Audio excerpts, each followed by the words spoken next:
Okay, we're going to continue on today. I wanted to continue on about Benjamin first. Benjamin was called Benjamin by his father, Ben Benai by his mother. Ben Benai means son of my sorrows, and Benjamin means son of my right hand. So Benjamin was his name. Jacob changed his name from Ben Benai to Benjamin. Now we're going to continue on in our Father's Word. This is Genesis chapter 38. And it came to pass at that time that Judah went down from his brethren and turned into a certain Adullamite, whose name was Hira. And Judah saw there a daughter of certain Canaanite, whose name was Shula. And he took her and went in and took her. And she conceived and bare a son.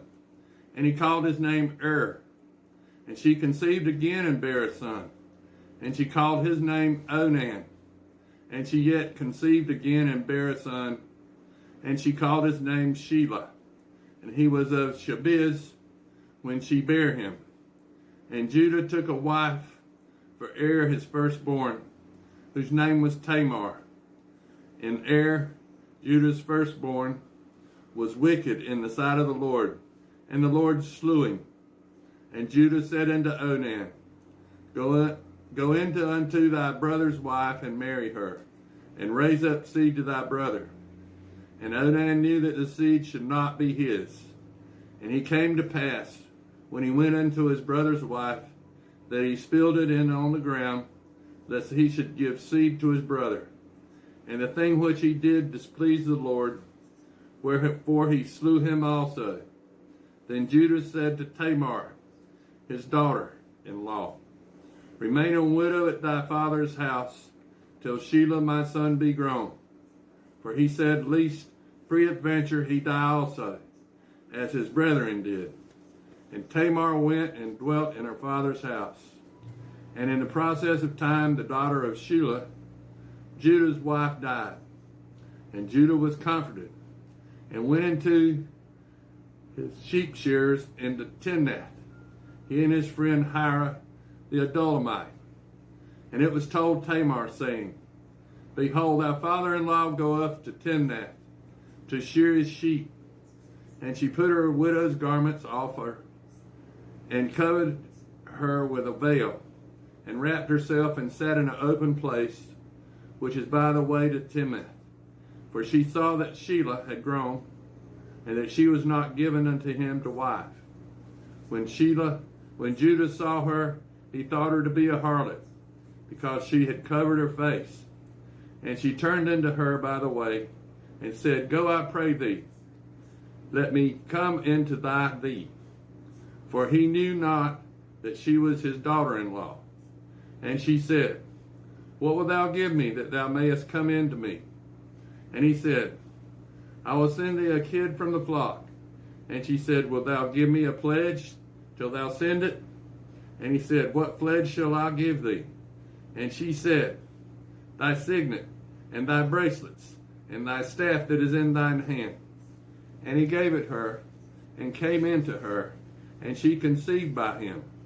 And she arose and went away, and laid by her veil from her, and put on the garments of her widowhood. And this is all part of the bloodline of Christ here. That's why this is in the Bible.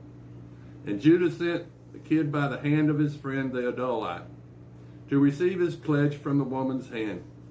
But he found her not. Then he asked the men of that place, saying, Where is the harlot that was openly by the wayside? And they said, There was no harlot in this place. And he returned to Judah and said, I cannot find her. And also the men of the place said, There was no harlot in this place. And Judah said, Let her take it to her, lest we be ashamed. Behold, I sent this kid, and thou hast not found her. And it came to pass about 3 months after, that it was told Judah, saying, Tamar, thy daughter-in-law, has played the harlot. And also, behold, she is with child by whoredom. And Judah said, Bring her forth, and let her be burnt. When she was brought forth, she sent to her father-in-law, saying, By the man whose these are, am I with child? And said, Discern, I pray thee, whose are these, the signet and the bracelets and the staff?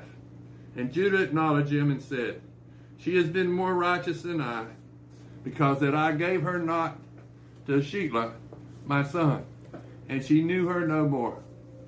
And it came to pass in the time of her travail, that behold, twins were in her womb. And it came to pass, when she travailed, that one put out his hand, and the midwife took it and bound upon his hand a scarlet thread, saying, This came out first. And it came to pass, as he drew back his hand, that behold, his brother came out. And she said, How has this broken forth? This breach be upon thee. Therefore his name was called Phaez. And afterward came out his brother, that had the scarlet thread upon his hand, and his name was Zerah. Now this is Genesis chapter 39. And Joseph was brought down to Egypt, and Potiphar, an officer of the Pharaoh, captain of the guard, an Egyptian, bought him off the hands of the Ishmaelites, which had brought him down thither. And the Lord was with Joseph, and he was a prosperous man, and he was in the house of his master the Egyptian. And his master saw that the Lord was with him, and that the Lord made all that he did to prosper in his hand. And Joseph found grace in his sight, and he served him. And he made him overseer over his house, and all that he had he put into his hand. And it came to pass from the time that he had made him overseer in his house, and over all that he had, that the Lord blessed the Egyptian's house for Joseph's sake.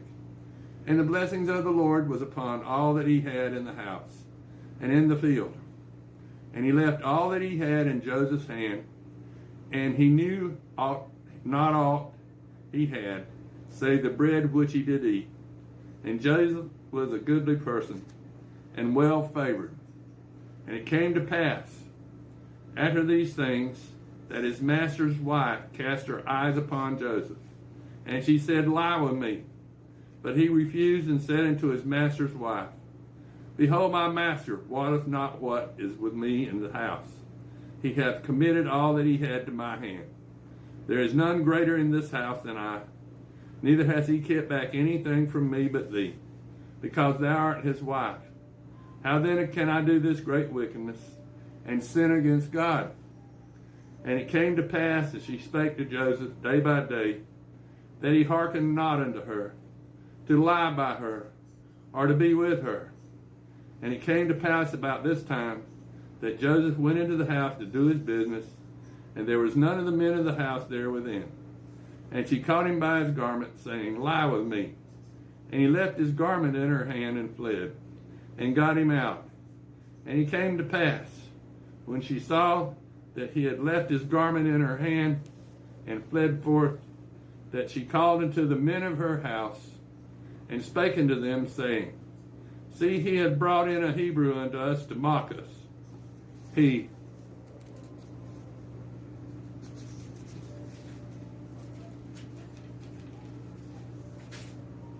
came unto me to lie with me, and I cried out in a loud voice.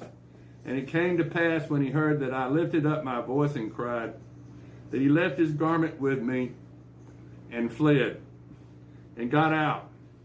And she laid up his garment by her, until his Lord came home.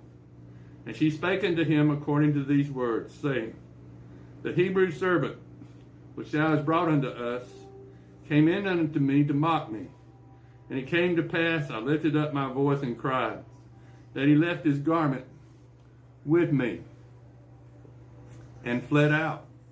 And it came to pass, when his master heard the words of his wife, which she spake unto him, After this manner did thy servant do to me, that his wrath was kindled. And Joseph's master took him and put him into the prison, a place where the king's prisoners were bound. And he was there in the prison. But the Lord was with Joseph, and showed him mercy, and gave him favor in the sight of the keeper of the prison.